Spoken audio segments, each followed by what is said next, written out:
अमरावती महानगरपालिकेचे आयुक्त डॉक्टर मंगेश गोंदावले यांनी सुकडी येथील कंपोस्ट डिपो आणि श्वान दहन केंद्राची प्रत्यक्ष पाहणी करत घनकचरा व्यवस्थापनाच्या कामांचा सविस्तर आढावा घेतला।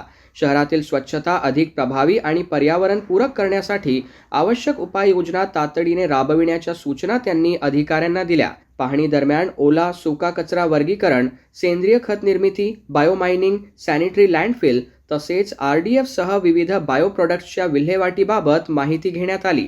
डिपो परिसरात स्वच्छता, दुर्गंधी नियंत्रण, पावसाळ्यात पाणी साचू न देणे आणि पर्यावरणीय निकषांचे काटेकोर पालन करण्याचे निर्देशही आयुक्तांनी दिलेत। यानंतर श्वान दहन केंद्राची पाहणी करत मृत व भटक्या श्वानांची विल्हेवाट वैज्ञानिक आणि पर्यावरणपूरक पद्धतीने होत आहे का याची खात्री करण्यात आली। दहन केंद्राचे कामकाज अधिक सुरक्षित, कार्यक्षम आणि नियमानुसार करण्यासाठी आवश्यक सुधारणा तातडीने करण्याच्या सूचना देण्यात आल्या। यावेळी अतिरिक्त आयुक्त महेश देशमुख, शिल्पा नाईक, उपायुक्त नरेंद्र वानखडे, भाग्यश्री बोरेकर यांच्यासह संबंधित अधिकारी, अभियंते आणि कर्मचारी उपस्थित होते। आयुक्तांनी नागरिकांच्या आरोग्याशी संबंधित कोणत्याही बाबतीत तडजोड केली जाणार नसल्याचे स्पष्ट करत शहरातील स्वच्छता व्यवस्थापन अधिक सक्षम करण्याचा निर्धार व्यक्त केला।